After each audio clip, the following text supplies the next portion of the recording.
What's going on, guys? Sorry, I'm struggling right now. You're good, man. You're good. I understand.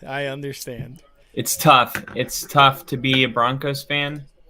It's tough to believe, no matter how many times you get proven wrong, it's tough to believe the amount of energy it takes to like emotionally get to that place where you believe, and then it gets ripped away again. And then you're like over it. And then Thursday comes and a little bit excitement. And then Friday and then Saturday and then Sunday's game day. And you're just like, let's go. And then it's over in 3.5 hours. And it's like you commit so much time to looking forward to this game just for 3.5 hours to go by. And, you know, it's a nightmare. It's a nightmare. So I'm just really sick and tired of losing. Sick of losing to the Chiefs. I'm tired of being a bitch. I'm tired of having a team that doesn't want it. I'm tired of seeing players assume people are being tackled. I'm tired of seeing no heart. There's a play in 2005 AFC Divisional Championship. I remember this. I was probably 10 years old. The Broncos were playing the Patriots. Denver had Jake Plummer. Mike Anderson and Tatum Bell were two 1,000-yard rushers on this team. But it was the defense with John Lynch as safety. And I remember the first play was at home, and there was a delay of game.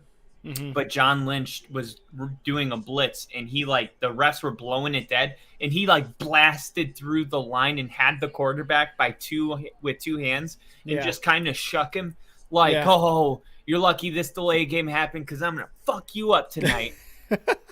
And I just there's no juice like that. Like there's no, I don't know, adrenaline out there.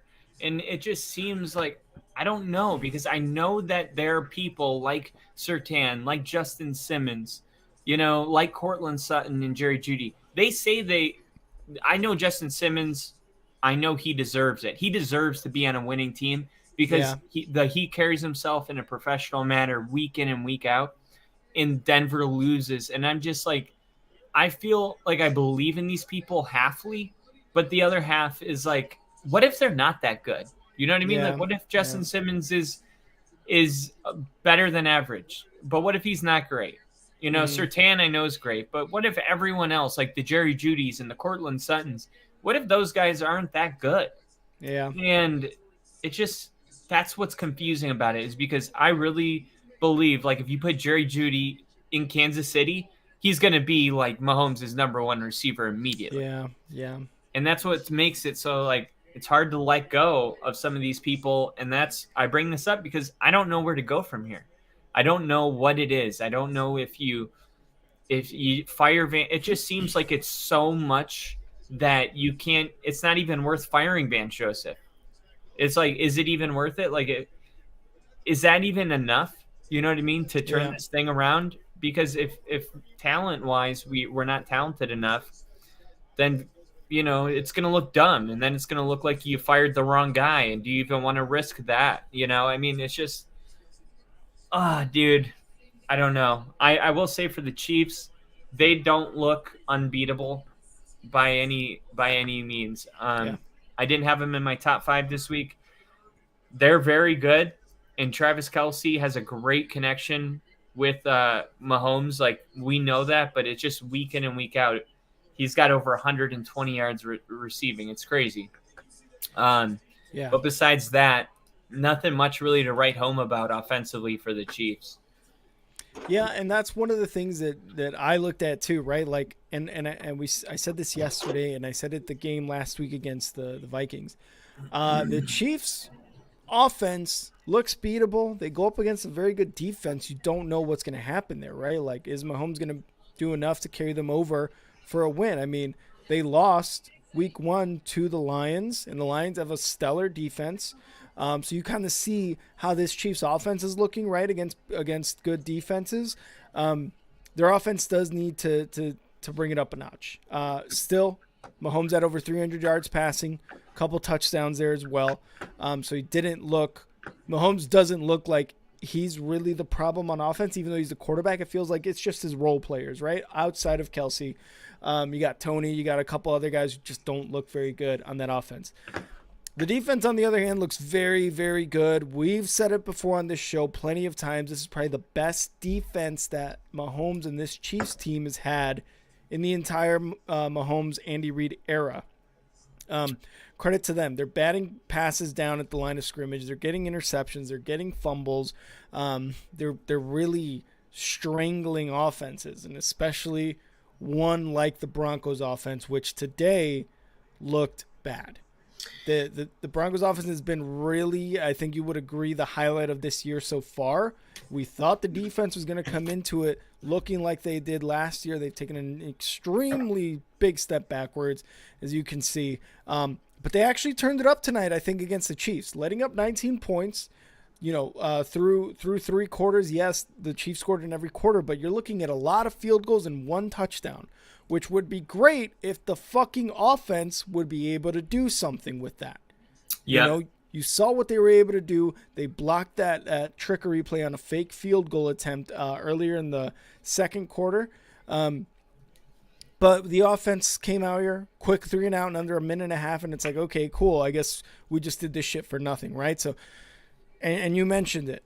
When will this Broncos team play completely on all phases? And I don't know, man. I wish I could tell you that it's coming, but it keeps looking worse and worse.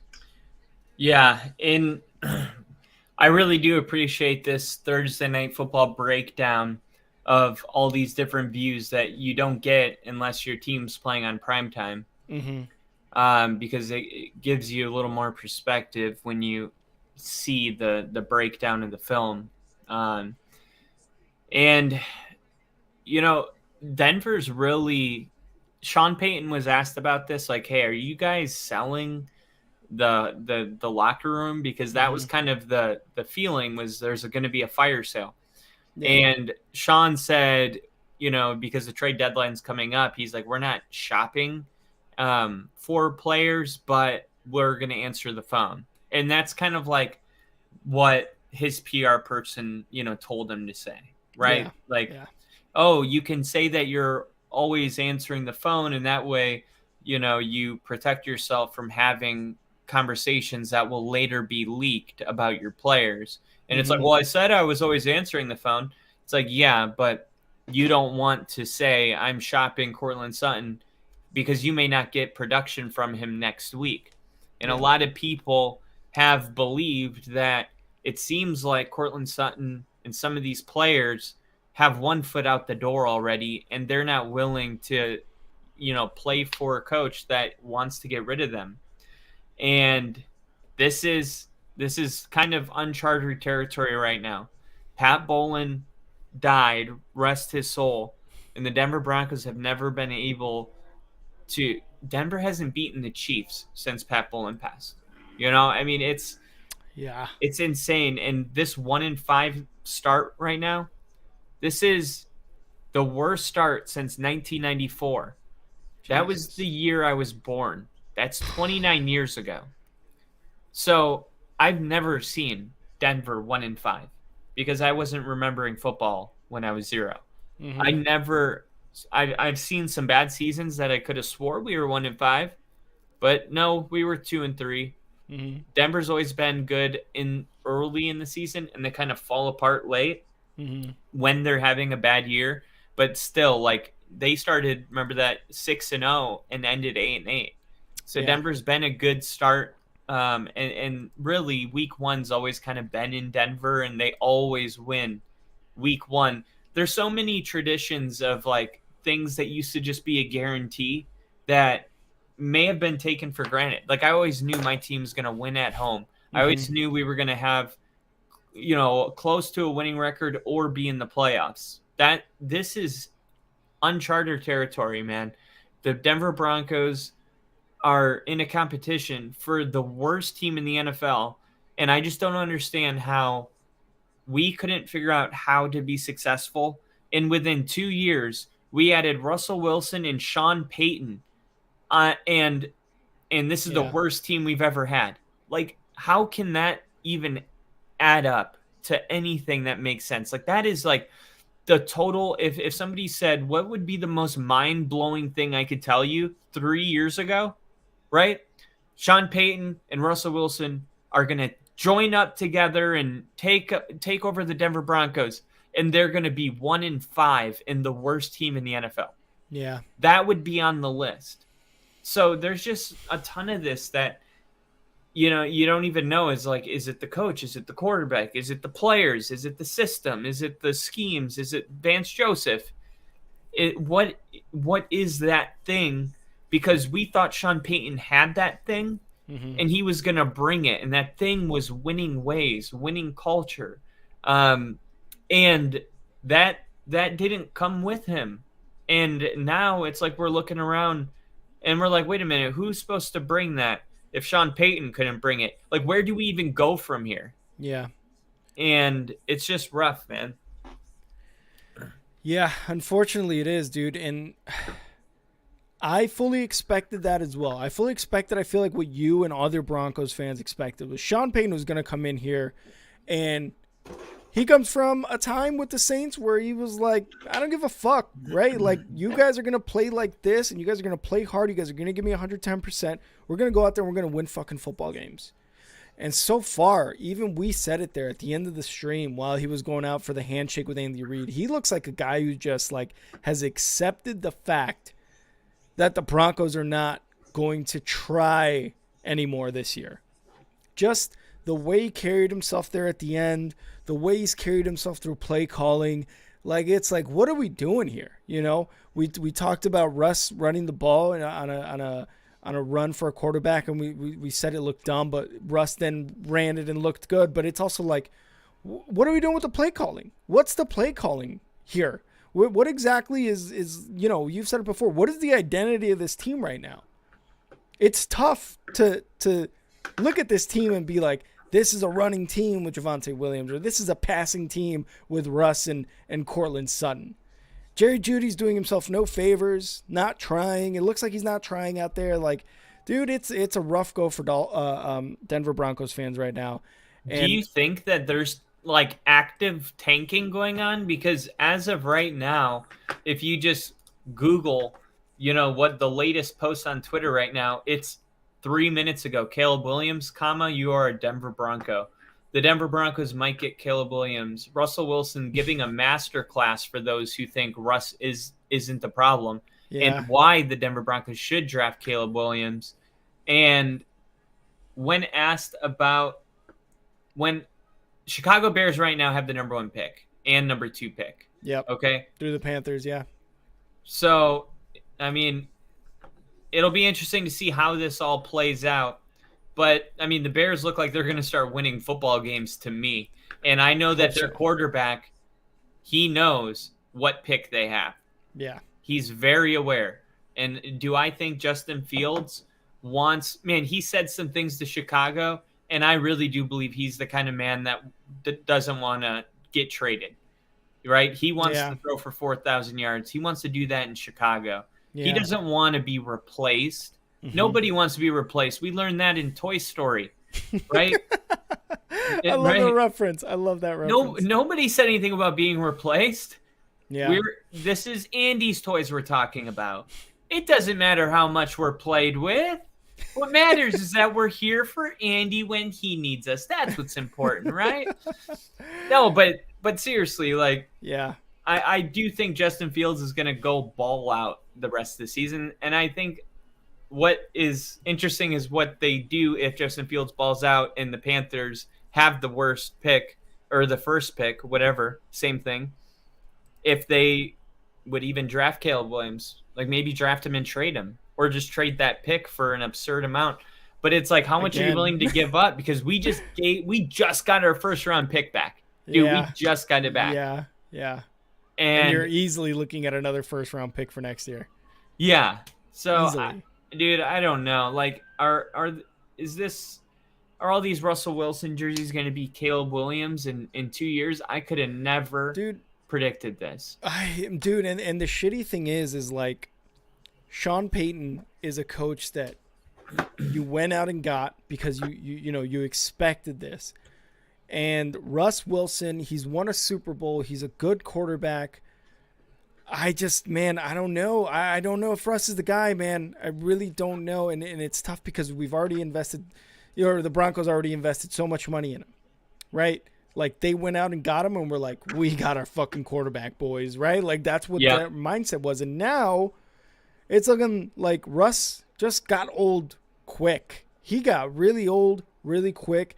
And again, if you're tanking for Williams, Caleb Williams out of USC, I think you have to trade Russ. Like Sean Right Payton, now, Sean Payton may be a very, very good coach with a young quarterback, and maybe not right now. for like a third. Maybe, Because maybe, you could very well be like, you know what? I don't care if it's Bo Nix from Oregon, Drake May from North Carolina, yeah, Caleb Williams. Like this is a really big draft. loaded, yeah, So loaded draft. So when it comes to quarterback, so if you're saying like, hey, we're gonna get a quarterback in the draft, because really that's your only option. Because if you cut Russell Wilson or trade him, you're gonna yeah, have so much dead money that the only quarterback you're gonna be able to afford is gonna be a rookie that you just yes. draft. So are you saying like trade him right now, even if you only get a third round pick? I don't know about right now because Because they would have to pick up his because salary. That's the thing. and it's so difficult because I want to know really where Sean Payton and this entire organization stands on how they're going to do the rest of the season. 1-5 starts, we've said before, not great starts. You're probably not really going anywhere unless you pull off a miracle like the Detroit Lions did last year, right? And even then they had a 50-50 shot. Yeah. So I really want to know where this organization is at. And again, they got rid of Randy Gregory because it was a guy who just didn't want to buy into the Denver Broncos organization. And they're like, okay, man, well, we'll see you later. There's a door, right? Well, I just want to see where that commitment stands to Russ, to this entire team, to everyone else on the team. And that, I guess that would be my determination of whether you try to trade Russ right now for like a late second rounder, early third rounder. Because if you were able to trade him, knowing you're going to tank, knowing you're going to be able to try to get that first round pick from whoever it ends up going to, like that second, third round pick can be another weapon for Caleb Williams to use if you use it correctly. Because hopefully Vance Joseph is gone defensive scheme wise because they need somebody to resurrect that defense from the Broncos to what it was last year. They need that. So that's kind of where I'm at. I really just need to see what the commitment is on this organization to not only Russ, but a lot of their other weapons on offense. Yeah, and Steve Smith did have I guess in the countdown, Thursday night countdown show, he came out and talked about Jerry Jeudy and these receivers, and apparently he wasn't nice. Apparently he was saying that they're mid, and I can respect that from somebody like Steve Smith. When Steve Smith talks ball, He knows what he's talking about. When he broke down all the receivers coming out of the draft, he knew all of their flaws, all of their Yeah. strengths. He knew why.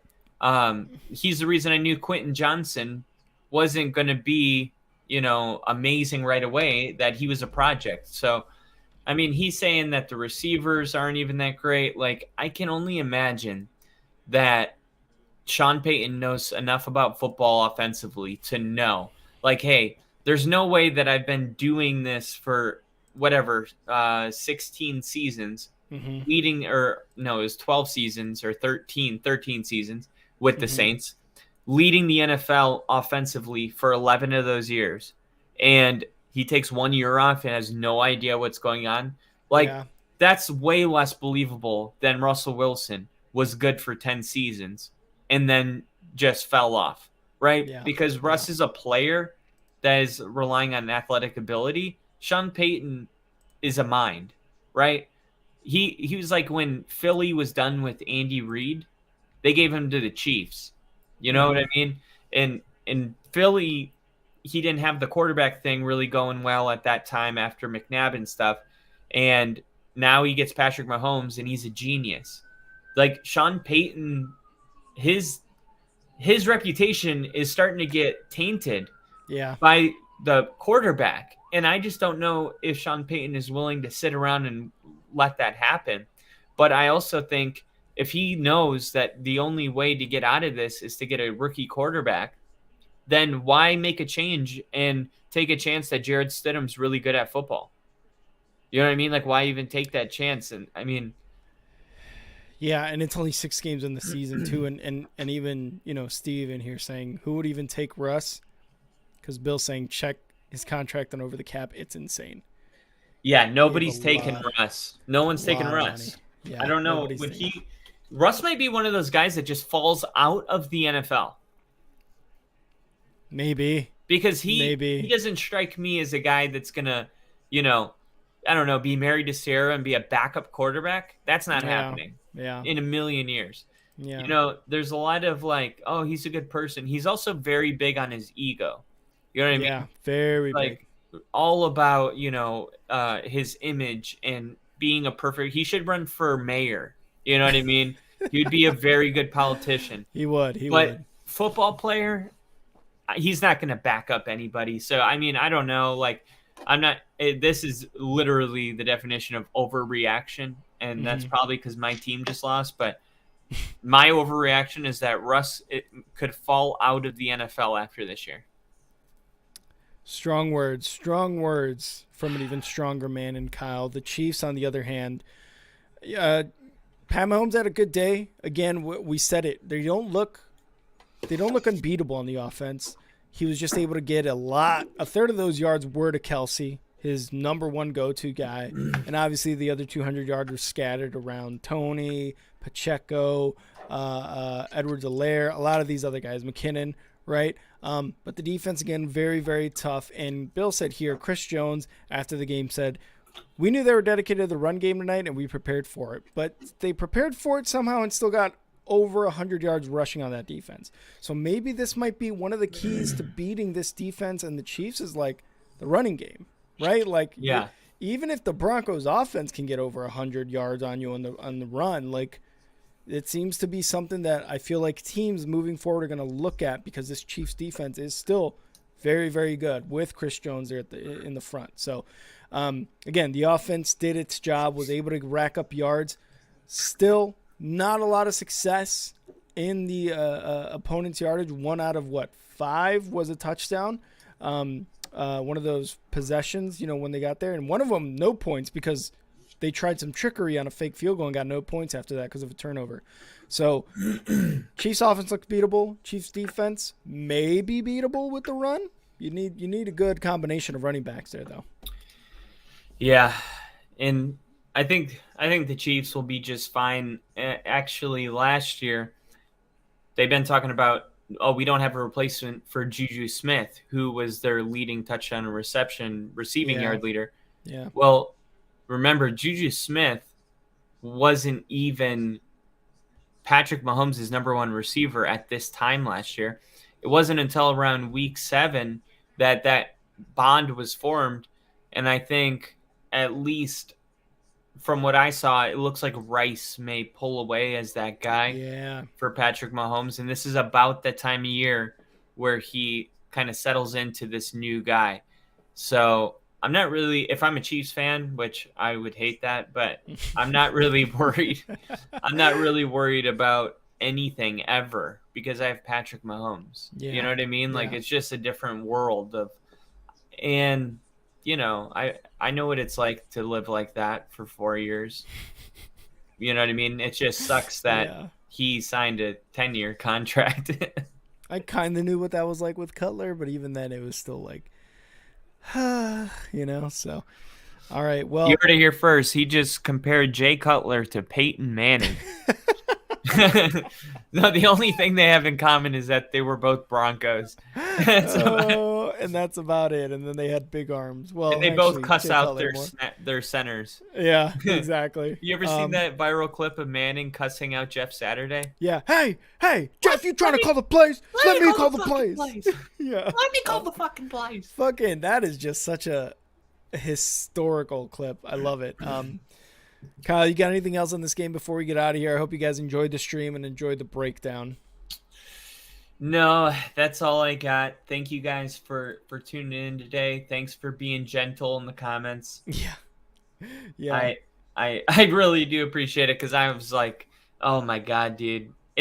I kind of felt like we were going to lose the whole game, but it was such a slow kind of fucked. Like, it happened so slow that, like, by the end of the game, it's like, shit. Did they come? It's like, oh, they did. Did they come? Yeah, we lost. Oh man, I love that. That's how we're gonna end it. Did they come? Right there. I want to give a huge shout out to Steve, Bill, Jinja, Liam was in the comments, Mark was in the comments, a lot of you guys in the comments, always here during our streams. Thank you so much. We owe you guys a lot for always being here, always stirring the pot in the comments. We love it. So you guys are our number one fans. Number one. I'm over the loss already. And that was the end of Only Football. Hope you guys enjoyed that. Thank you guys again so much for tuning in. And, follow us at Star6 Media on Instagram, YouTube, TikTok, Twitch, and Facebook, and at _Star6 Media on Twitter. Kyle, where can they follow you on Twitter? And I swear to God, it better not be at Appleseed. I was hoping you would say something about Appleseed. You guys can follow me at FTBLONLYPODCAST. That is Football Only Podcast. And you can follow me at And Now Rick on Twitter, on X, Twitter. Where's X, your cool graphic? X Twitter. I'll make it. It'll go on my name. A piece of paper. That would be so funny if every time I do it, you're like, yeah, and you can, like, sadly just follow me at a ripped up piece of paper. And like a whiteboard or something. All right. Well, thank you again, everyone, for tuning in. Kyle, I'm sorry they lost. Chiefs win again, 19-8, and we will see you guys next time. See ya.